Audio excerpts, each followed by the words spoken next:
Question number 17, exercise 2.1, chapter number 2, simultaneous equation. Equation number 1 क्या है? 3 plus xy is equals to 0. Equation number 1. Equation number 2 है 2x plus 5y is equals to 8. ये हो गई equation number 2.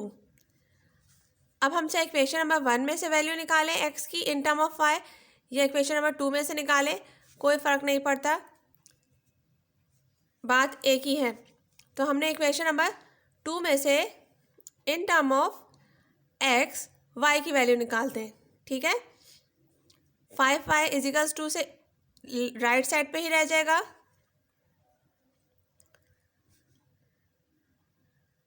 Five Y is equals to से left side पे रह जाएगा, और जो 2x है वो 8 के पास राइट साइड पे आ जाएगा माइनस के साइन के साथ. इसी तरह y के साथ 5 मल्टीप्लाई हो रहा है, तो हमने इधर 8 - 2 के साथ नीचे डिवाइड कर देना है जब इज इक्वल्स टू से राइट साइड पे आएगा. ठीक है, ये y की वैल्यू आ गई इन टर्म ऑफ x. अब हमने इसको सिंपली सब्सटीट्यूट करा देना है इन इक्वेशन 1. क्योंकि हमने इक्वेशन नंबर 2 से वैल्यू निकाली है, इसलिए अब हम दूसरी इक्वेशन में सब्सटीट्यूट करवाएंगे. इक्वेशन नंबर 1 है 3 plus x और जहाँ पे y है वहाँ पे y की वैल्यू आ जाएगी जो हमने इन टर्म ऑफ x निकाली है, इज इक्वल्स टू 0. अब हम इसको सॉल्व करेंगे. ये वाला x इस पूरी अंदर वाली टर्म के साथ मल्टीप्लाई हो रहा है, तो पहले मल्टीप्लाई करवा देंगे. 8x - 2x² divided by 5 is equals to 0. अब ये वाला 5 जो है ये सिर्फ इन दोनों टर्म्स के साथ डिवाइड हो रहा है. ठीक है, तो हमने इस बात का ख्याल रखना है कि जब तक इन दोनों के साथ भी एलसीएम लेकर डिवाइड नहीं होगा, जब तक ये 0 के पास नहीं जा सकता. अब हमने एलसीएम ले लिया, तो इधर कुछ भी नहीं था, एलसीएम में आएगा 5, तो 1 के टेबल में 5 कब आता है? 5 दफ़ा. तो 5 को 3 से मल्टीप्लाई करेंगे तो 15, और इधर x के नीचे भी 1 था, जिसके नीचे कोई टर्म नहीं होती उसके नीचे हमें पता है, ऑब्वियस बात है कि 1 ही होगा. तो 1 के टेबल में 5 कब आता है? 5 दफ़ा. तो 5 को x से मल्टीप्लाई करा दिया, 5x plus 8x - 2x² divided bye, अब ये पूरी टर्म के साथ डिवाइड हो रहा है क्योंकि एलसीएम में 5 आया था, इज इक्वल्स टू 0. अब ये वाला 5 जो है ये 0 के पास जाके डिवाइड मल्टीप्लाई हो जाएगा तो 0 बन जाएगा. ठीक है, तो 15 बचेगा ऊपर, और 5x और प्लस 8x इन दोनों को जब प्लस करेंगे तो 13x बन जाएगा - 2x² इज इक्वल्स टू 0. अब हमें हमेशा मालूम है कि क्वाड्रेटिक इक्वेशन बनाने के लिए x² वाली टर्म को पॉजिटिव रखें तो ज़्यादा बेहतर है.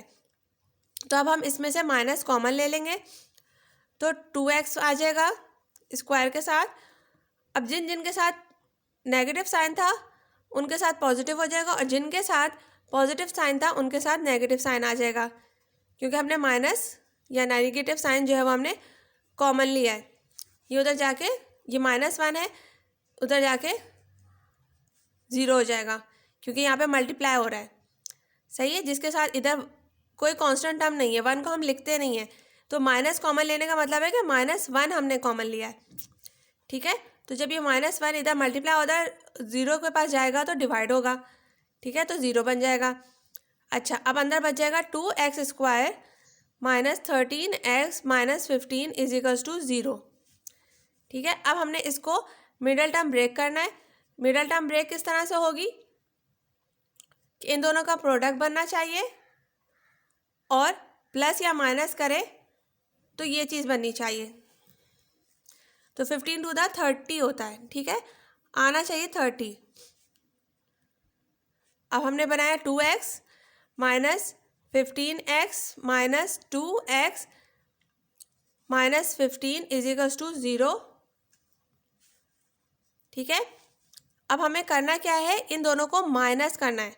ठीक है, लेकिन साइन किसका आना चाहिए? माइनस का आना चाहिए. तो बड़े नंबर के साथ हमने माइनस का साइन रखा और छोटे नंबर के साथ हमने पॉजिटिव का साइन लगा दिया, ताकि जब हम करें तो माइनस करें और मल्टीप्लाई करें, तो जब भी इन दोनों को माइनस प्लस माइनस होके आना चाहिए, ठीक है।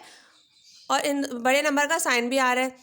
15 में से 2 माइनस करेंगे, प्लस माइनस माइनस होगा, ठीक है। और साइन किसका आएगा? 15 का। तो जब 15 में से 2 माइनस करेंगे 13 आ जाएगा, माइनस के साइन के साथ, एक्स के साथ, ठीक है। और जब मल्टीप्लाई करेंगे तो 15 टू द 30 बन जाएगा और एक्स स्क्वायर हो जाएगा और माइनस प्लस माइनस हो जाएगा, ठीक है। अब हमने इसमें से कॉमन ले लेना है। इन दोनों टर्म्स में से हम क्या ले लेते हैं कॉमन? कुछ भी ले सकते हैं, सिर्फ हम कॉमन ले सकते हैं एक्स, ठीक है।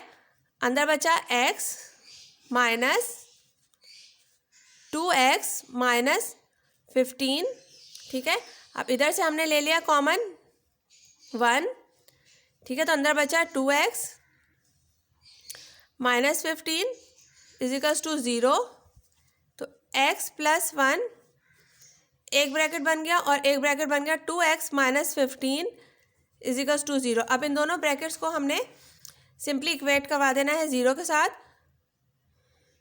तो ये जो x प्लस 1 है इजिकल्स टू 0, ठीक है। और दूसरा ब्रैकेट है 2x माइनस 15 इजिकल्स टू 0, ठीक है। अब x जो है ये बन जाएगा, पहली वैल्यू आ जाएगी -1, दूसरी वैल्यू आ जाएगी, जब ये वाला 15 0 के पास जाएगा तो पॉजिटिव में हो जाएगा और 2 जो है मल्टीप्लाई हो रहा है तो ये डिवाइड हो जाएगा।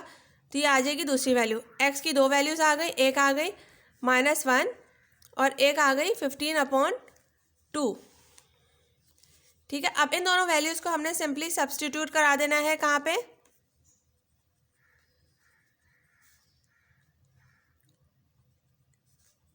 इन इक्वेशन नंबर 2 में, ठीक है। इक्वेशन नंबर 2 क्या थी? 2x plus 5y equals to 8, ठीक है। ये नज़र आ रही है इक्वेशन नंबर 2। जहाँ जहाँ x है वहाँ वहाँ x की वैल्यूज़ आ जाएंगी। x की एक वैल्यू रख दी हमने -1, दूसरी वैल्यू रख दी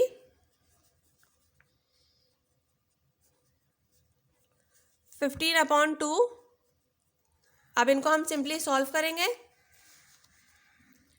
2 1 2, माइनस के साथ 2 आ जाएगा, प्लस 5y इजिकल्स टू 8, सही। अब 5y इजिकल्स टू 8 और ये -2 जब 8 के पास जाएगा तो पॉजिटिव 2 बन जाएगा। अब y जो है 5 के साथ मल्टीप्लाई हो रहा है तो 5 जब इन दोनों के पास जाएगा 8 और 2 को प्लस करेंगे तो 10 बन जाएगा। और ये 5 जो है ये y के साथ मल्टीप्लाई हो रहा है तो ये 10 के पास आके डिवाइड हो जाएगा, 5 अंदर 5 हो जाएगा और 5 टू द 10 सिंप्लीफाई हो गया कैंसिलेशन के साथ। तो y की एक वैल्यू आ गई 2 और ये वाला 2, ये वाला 2 दोनों कैंसिल हो रहे हैं क्योंकि ये आपस में मल्टीप्लाई हो रहे हैं, बीच में प्लस या माइनस का साइन नहीं है। तो अंदर बच गया 15 प्लस 5y इजिकल्स टू 8, ठीक है। अब ये वाला 15 8 के पास जाएगा, माइनस हो जाएगा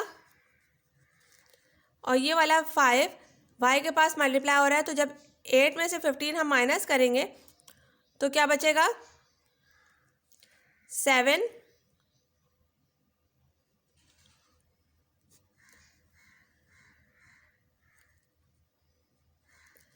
ठीक है। और माइनस का साइन आएगा और 5 नीचे डिवाइड हो जाएगा, तो ये बच जाएगा 7/5। अब हम इसको चाहें तो डेसिमल में भी लिख सकते हैं।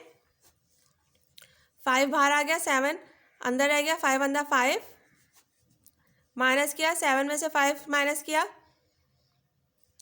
तो 2 बचेगा, ठीक है। पॉइंट लगाया, 0 आ गया, 5 4 द 20, ये हो गया डिवाइड। अगर आप फ्रैक्शन में इसकी वैल्यू नहीं लिखना चाहते तो इसकी वैल्यू आप डेसिमल में भी लिख सकते हैं। तो ये दोनों आंसर चाहे ये लिखें चाहे ये लिखें, -7/5 या -1/1.4, ये दोनों आंसर सेम है। ये आ गया आपके, एक वैल्यू आ गई y की 2 और दूसरी आ गई या तो -7/5 या अगर उसको और ज़्यादा हम डिवाइड कर देते हैं तो डेसिमल में वैल्यू आ जाएगी -1.4।